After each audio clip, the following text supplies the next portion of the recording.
Hey everyone, welcome back to our channel. If you're new here, please subscribe. I would really love that if you're returning. How are you today? I'm feeling much better. You guys have been emailing me and, telling me what to do for my allergies, and I thank you so much for that. Right now, I'm not drinking coffee. I'm drinking pineapple juice because pineapple juice helps with dissolving mucus. But you know me, before we get started, grab your coffee or your pineapple juice. Maybe some chocolate. Definitely put on your yoga pants or your sweatpants, fat pants in general, whatever. Because you just never know with me what's going to come out of my mouth or what's going on in the world today. So, what I'm going to start off with first today, okay, is an email. And this email is in conjunction with an email that was originally sent to me, okay, by a subscriber. And she keeps up with what's going on in New York City. Why? Because she has friends, relatives, okay, that live in New York City. So she said, tonight I was scrolling through Instagram and Telegram and came across another group of arrests that were made today in New York City over the man to the dates. I saw some comments. Okay, over the man to the dates. Dates, right? I saw some comments made on the last video you did on this that were heavily disturbing to me. Well, listen, when it comes to videos and opinions and things like that, we can all agree to disagree, yes? So that's why I don't say nothing, okay? If you guys want to have a discussion in the comment section, by all means, okay? Just let's be nice to each other, okay? She said, number one, technically, yes, they are being charged with trespassing. Number two, yes, they were asked to leave. Number three, yes, New York City is a very liberal city. Number four, yes, the man to the dates have been put into place in New York City. With all that being said, were the Greensboro sit-ins that took place in the 60s, not technically trespassing. Laws, mandates, and edicts are not always moral or constitutional, and that has been proven throughout history. And just because the majority of the city isn't liberal doesn't mean that everyone voted for this or asked for this. And she's right. We didn't ask for any of this. I mean, I know I certainly didn't. This is, bull. As far as I'm concerned, it's bull, So no one deserves to be thrown out of any restaurant or over the, status or condition or whatever the case may be. Okay. Like I could go into a store and people could hear me talking, and I sound nasally right now, and they could go, ah! And I'd be like, it's allergies. I swear, it's allergies. You gonna take someone's word over that? Probably not. So she said she wanted to get that out of the way first, which I respect that. Thank you. And then she said, the arrests made tonight were at a Burger King in Brooklyn. Not sure how many were arrested since this is breaking as I write this. So she left 1, 2, 3 links, okay? So those links will be in the description box below so you guys can have your references, okay? In continuation of the story about the QR codes now, when it comes to 45 Towers, anti-man to the date protesters are actually seen in the very same lobby criticizing the policy that has been put into place by the Hotel Bar and Grill. So there's a link as well for that. She said, now for this, she sent a picture to me, and she said, I mostly shop at Aldi's for most essential items, but I rarely buy meats there just because I prefer the quality of meat at Stop and Shop and Stop. I bought meat at Aldi before, the occasional pack of pork chops or ribs or fish. I've noticed the price increases like everyone else, hence why I mostly shop at Aldi's. But I find it really interesting that when I see meats that are priced around $100, I find the photos that you show on your channel to be really informative of what the price points are looking like for certain items around the country. Luckily, for Thanksgiving, I found a frozen turkey on reduce for close to $30, and the original price was close to $100. Yeah. When before Thanksgiving, the local grocery store here, it's called Publix, they were selling turkeys $106, and I'm like, is this a joke? Who the hell can afford that? Nobody can. And then right before Thanksgiving, they came all the way down. What are you trying to prove here, man? you know? So she said, but I haven't seen any crazy high prices like that since then. Well, I went to the grocery store yesterday and saw top round beef roast on reduce for around $50 to $60 each, and the original price was $100 to $120 each. Yeah, that's what we're all seeing. I've tried to take a decent photo, but I'm not used to taking photos or videos in public, so it came out blurry. I cropped it and sharpened it just a little bit. Yeah, I see. Yeah, I see it. It says original price of $120 down to, I want to say that's $56. It's getting insane. It's getting insane. And, I can't believe that this is, it's not going to stop. It's only going to get worse, okay? She said, again, feel free to share this info. I will, sweetheart. Thank you. So I'm going to put this picture in. You're probably going to have to pause it. If you can enlarge on your phone, enlarge it if you can, okay? But it went from $120 down to $56. So here, look at this.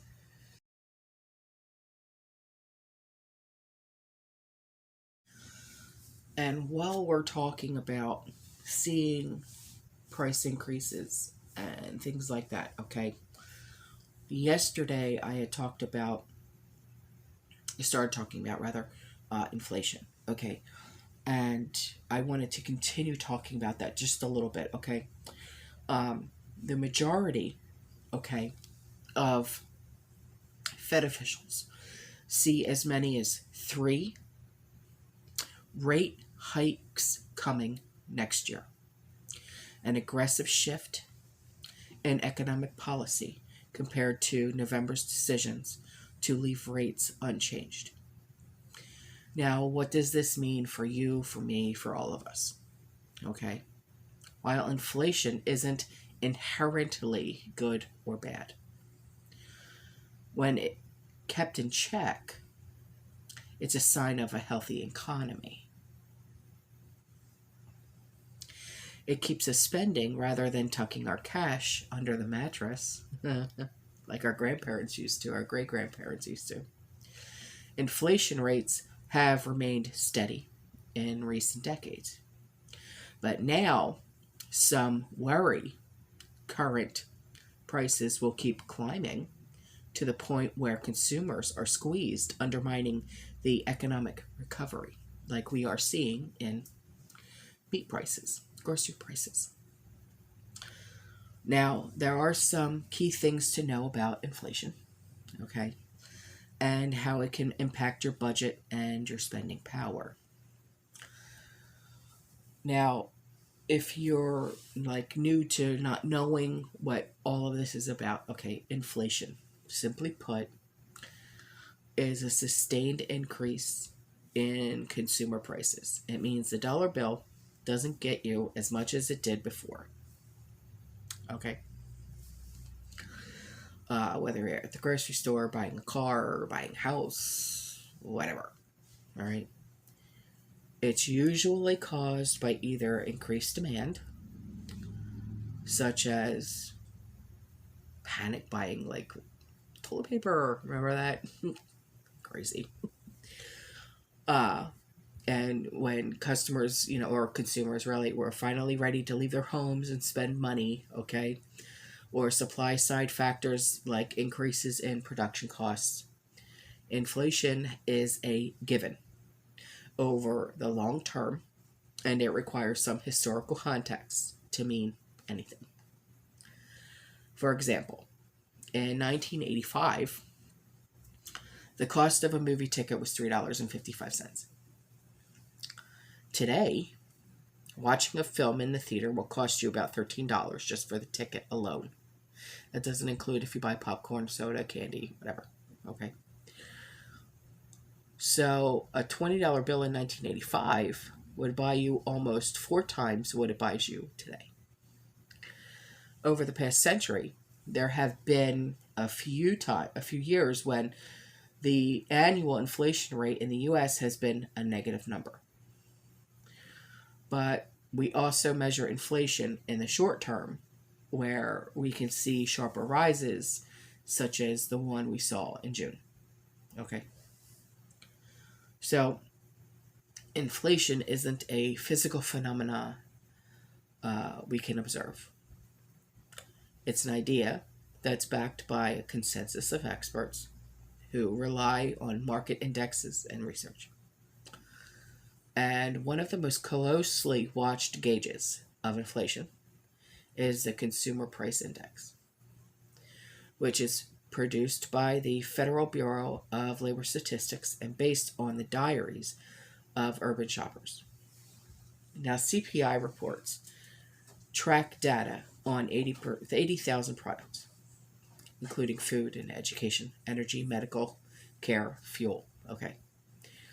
The BLS also puts together a producer price index, which tracks inflation more from the perspective of the producers of the consumer goods. And the PPI measures changes in seller prices reported by industries like manufacturing, agriculture, construction, natural gas, and electricity.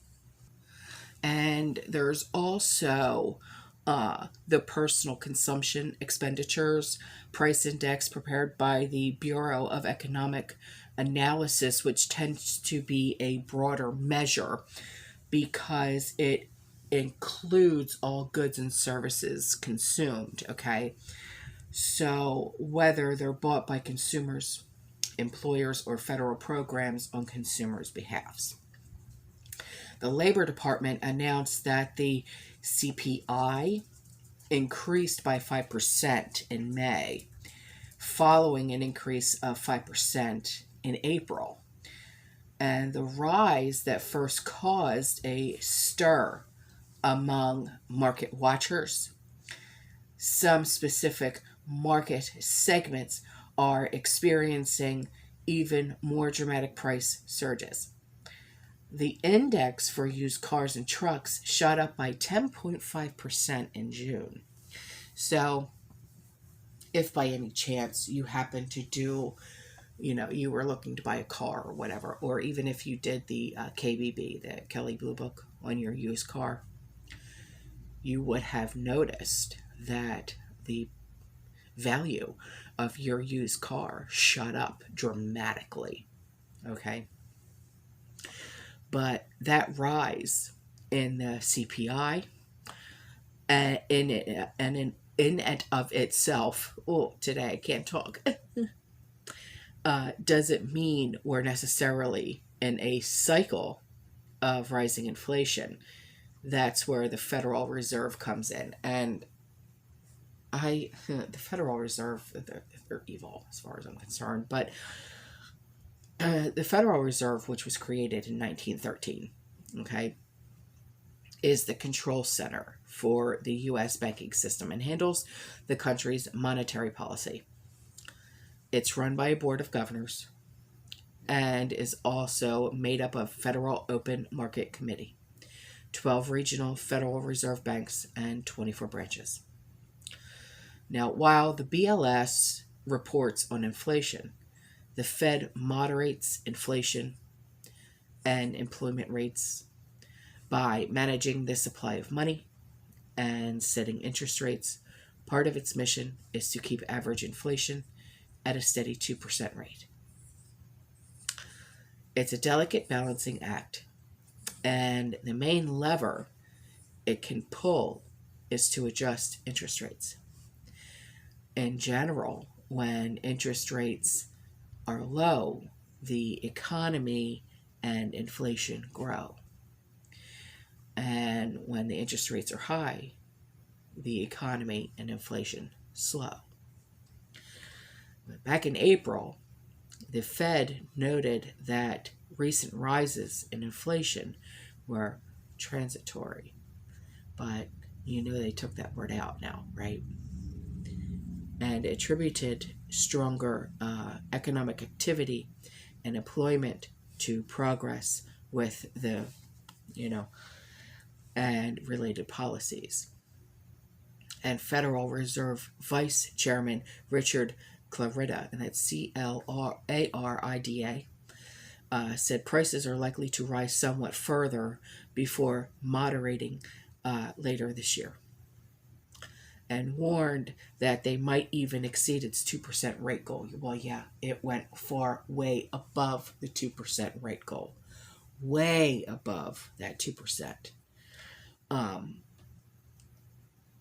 It's getting to the point where I know quite a few people who are trying to make that decision on what bill they're not going to pay so they can put food on their table, because food has gotten so expensive. But he called them one-time increases. I call BS. But that's just my opinion. It seems, however, that may not be the case since inflation continues to accelerate. And yeah, it's going to continue to accelerate. Whether or not we hit hyperinflation, I don't know. I don't want that to ever happen, because then we will be like Venezuela. And you don't want that. Not here, not now, not ever. So with rates well over the 2% inflation goal, many expected the Fed to increase interest rates in November and perhaps again in December. But interest rates remain untouched through 2021. However, the majority of Fed officials see at least 3 interest rate hikes coming in 2022 in response to rising inflation. Now, should we be worried? Maybe, though it's too soon to say. And while you're seeing the cost of day-to-day living going up and up and up and up, it's possible it's just the normal and expected response to the stalled out pandemic economy. I don't think so. I don't. There's been no consensus among experts that inflation will become a sustained cycle. It's just on the radar, especially now with the rapid pace, and particularly as Capitol Hill worked to pass ginormous stimulus packages, okay, and the economy makes a comeback. However, the accelerating pace of inflation and the fact that it's sweeping into portions of the economy undisturbed by the pandemic could mean the situation is worse than originally thought.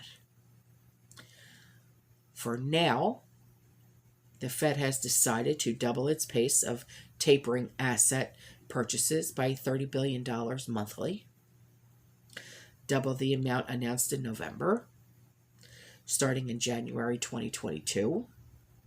As noted, this move may help balance supply and demand, but it could also lead to higher mortgage rates.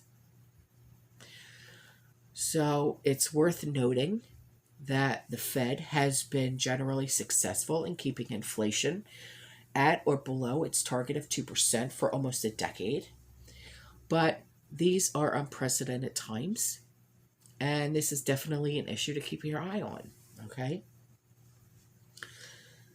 Now, there are other, like, inflations, okay? There's deflation, hyperinflation, stagflation, okay? Deflation is the opposite of inflation, which is obvious, okay? Economic deflation is when the cost of living goes down, Okay. We saw this, for example, during parts of 2020. Um, Now, widespread deflation can have a devastating impact on the economy. Okay.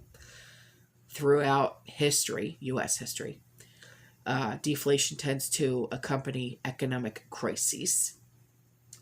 It can portend an oncoming recession, as consumers tend to halt buying in hopes that prices will continue to fall, which creates a drop in demand. Okay. Now, then there's hyperinflation, which is something that you never ever want to see. Okay. Now, this economic cycle is similar to inflation in that it involves increase in the cost of living. However, unlike inflation, hyperinflation takes place rapidly and is totally out of control. Now, many economists define hyperinflation as an increase in prices by 1,000% per year. Hyperinflation is uncommon in developed countries like the US, but take into consideration Venezuela. They were one of the richest countries in the world. Now look at them. Okay? They had a total economic collapse in 2018. And that was due in part to the country's inflation rate hitting more than 1 million%. You don't ever want this country to turn into Venezuela, but then again, I have once before said, welcome to Venezuela, because I feel that we could very well head there. Even though I don't ever want to see that, I feel that we could very well head there. Now, the last one is called stagflation, okay? And stagflation is when the economy enters a period of stagnation, okay? And in these instances, unemployment is high, prices are rising, economic growth is slow. Stagflation was first recognized in the 1970s, okay, after the energy crisis. And simultaneously, inflation doubled as the U.S. experienced negative GDP growth, and unemployment reached 9%. So I just wanted to touch a little bit more on what I was talking about yesterday, okay? There are other things that I want to talk about, okay? So, excuse me.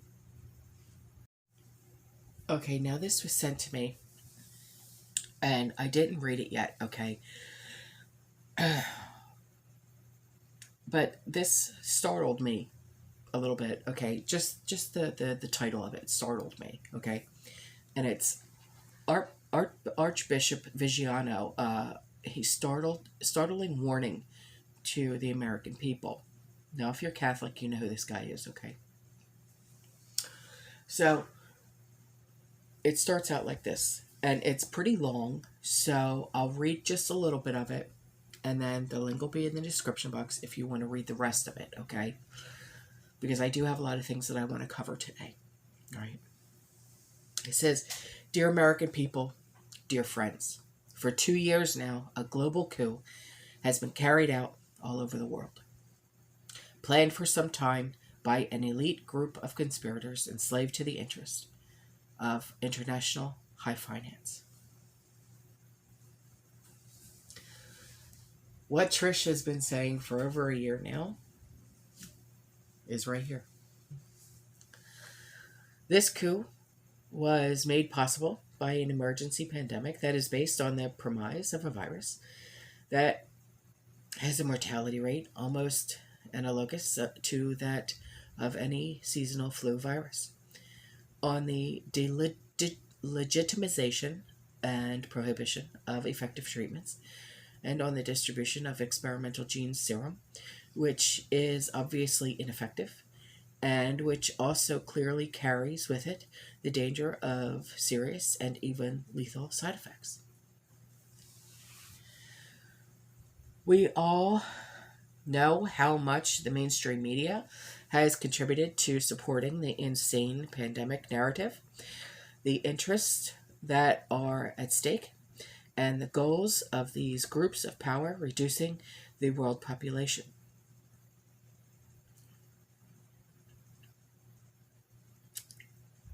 Wow, he said it, huh? Making those who survive chronically ill and imposing forms of control that violate the fundamental rights and natural liberties of citizens. And yet, 2 years after this grotesque farce started,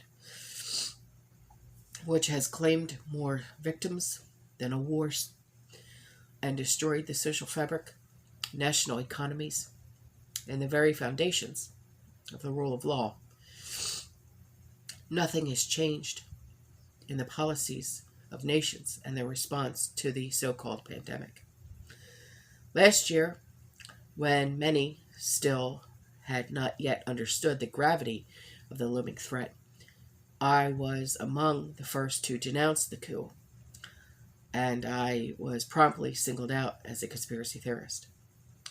Today, more and more people are opening their eyes and beginning to understand that the emergency pandemic and ecological emergency are part of a criminal plan hatched by the WEF, the UN, the WHO, and a galaxy of organizations and foundations that are ideologically characterized as clearly anti-human and, this needs to be said clearly, anti-Christian.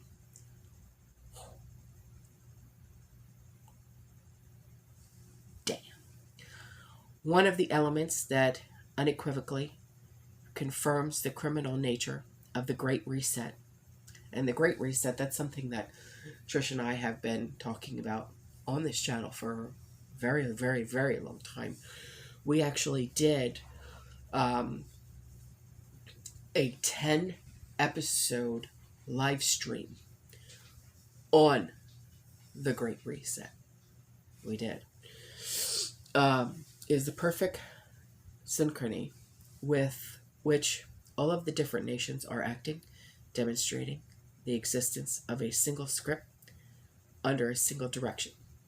And it is disconcerting to see how the lack of treatment and deliberately wrong treatments that have been given in order to cause more deaths, the decision to impose lockdowns and masks, the conspiratorial science about the adverse effects of the so-called, right, that are in fact gene serums, and the continuous repetition of culpable errors have all been possible thanks to the complicity of those who govern and the institutions.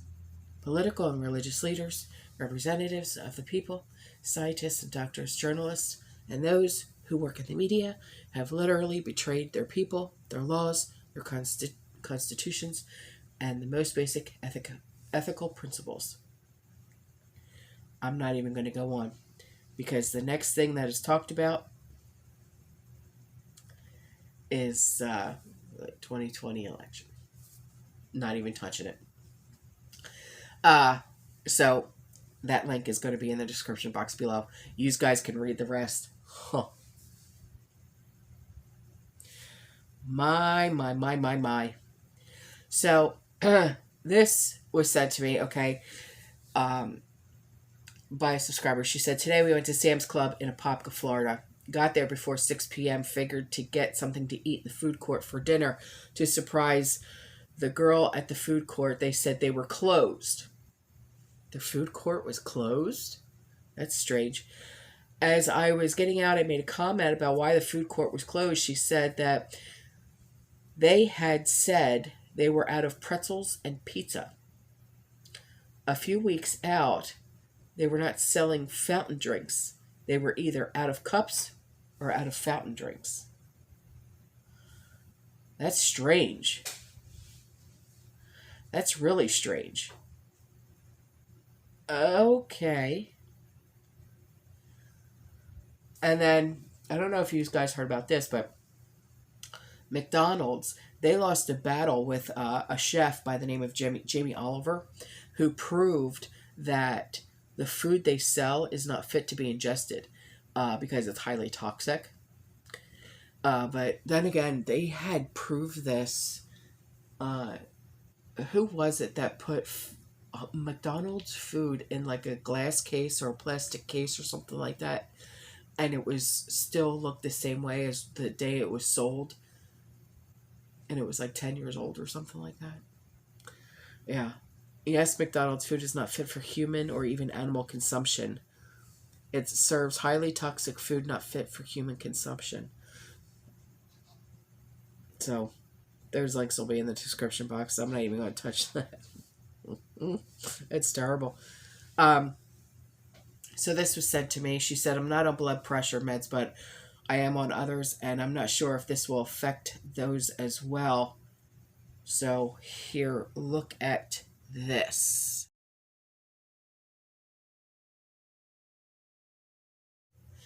And then this picture was sent in. She said, this is now the flour section at Walmart. Sugar was better. They had no great value brand of corn at all. Some Green Giant and Del Monte. Glad we have what we have. Wow, yeah. Look at this.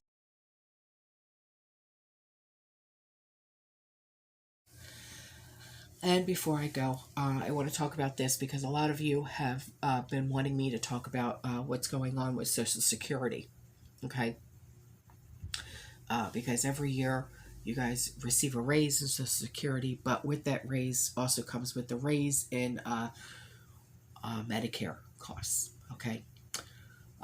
So it automatically just gets taken away, right?